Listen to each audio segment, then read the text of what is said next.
Welcome friends, welcome back to the kitchen, welcome back to Cocktails After Dark. Today we're going to do a recipe that appears in the Savoy Cocktail book and a bunch of other cocktail books that I have.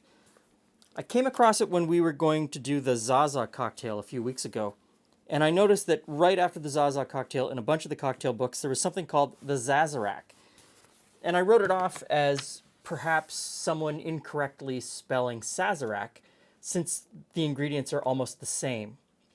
And then I realized that in this same book there are recipes for Sazerac, and in the other cocktail books where the Zazarac appears, the same sort of thing, there are recipes for Sazerac. So it's its own concoction. And I think, I have no way to prove this, but I think the Zazarac, the one we're going to make today, broke off from the Sazerac in order to change the flavor profile a little bit to please more people. And we'll talk about that with a passage from this cocktail book. Going to make it two ways, so each one gets a dash of orange bitters. Each one gets a dash of Angostura bitters. Each one gets 3 dashes of absinthe.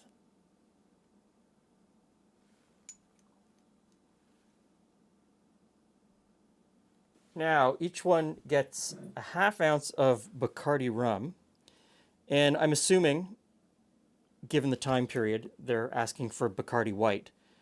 So that goes in.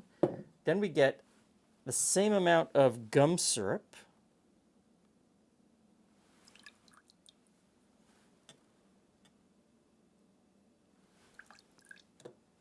And it asks specifically for Canadian Club. So I have Canadian Club, we'll put that in. And I'm going to make the other one with this Dillon's Rye that I really like. And hopefully I have enough.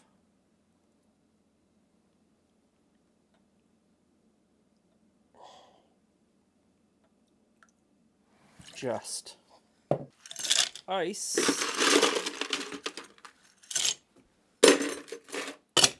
And shake.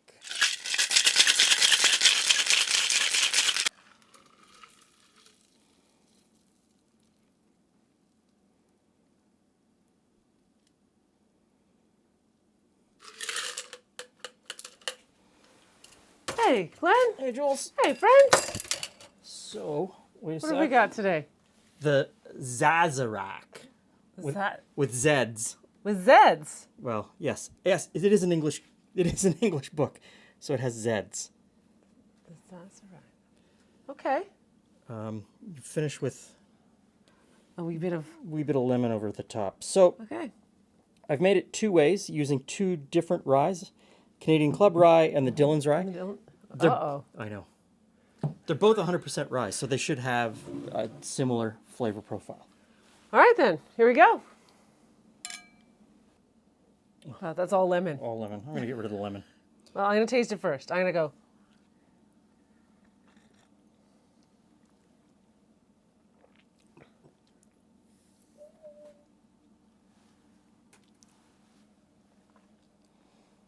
The lemon was a bit much, but I can see past that. I can taste past that. Let me try that one. Well, because, smell is a big thing, right? It is a big thing, yes. But the Don't get rid of that. I might use it in this one. I know I'm cross-contaminating, but... Okay, there you go.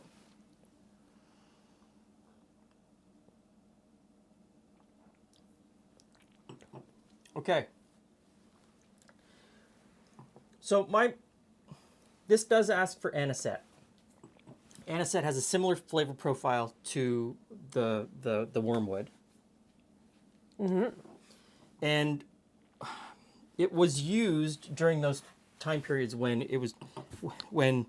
the absinthe was prohibited. For a long time in North America, absinthe was absent and was prohibited, and so Anisette was used in its place to give a similar flavor profile. This is a time period when absinthe was kind of in that middle period.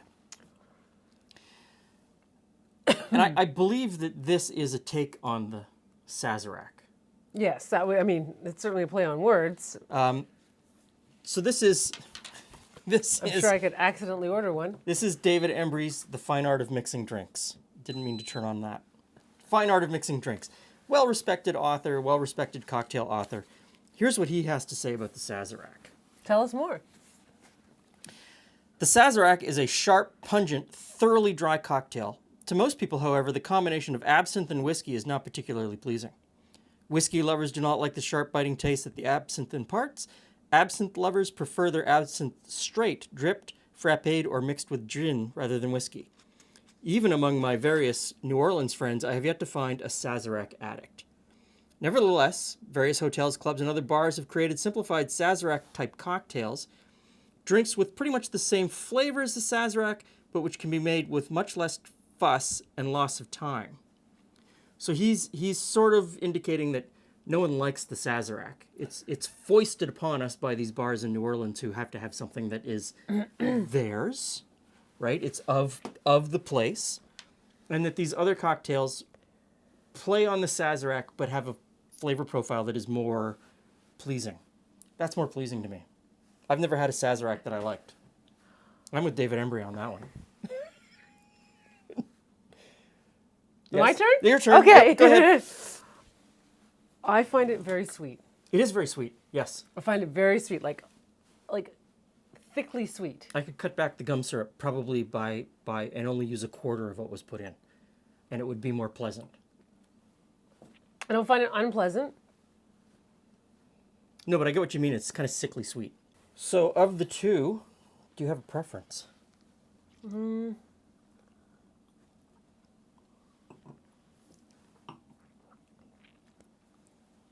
The one with the Dillons is the one that's emptier. Yeah, but no. I find them Too sweet? they're too sweet. So they're definitely. I find them both too sweet, and I think they're both a little bit different, but not. But I find them both very pleasant. Not radically different. No. Yes. So I could, at this, and maybe the sweetness, if we dial, so I would definitely dial back the sweetness. Yeah, it feels a bit like I'm eating a candy. Yes, a lemon candy. So if we dialed back the sweetness, the whiskey would come through more, and that might make it more important part of. Yeah, and I probably wouldn't use a stick. No, I would just express I would express a little lemon over the top and maybe rub around the rim and then be done with it. So for me, it's a great cocktail, but I would need to dial back the sweetness. Agreed on the sweetness. Not sure if I'd say great, but pleasant. Pleasant, more pleasant. Okay, so I don't like a Sazerac, but I do like a Zazarac. There we go. There's the winning phrase. I hope this has been helpful in some way. Possibly not. Take from this what you will.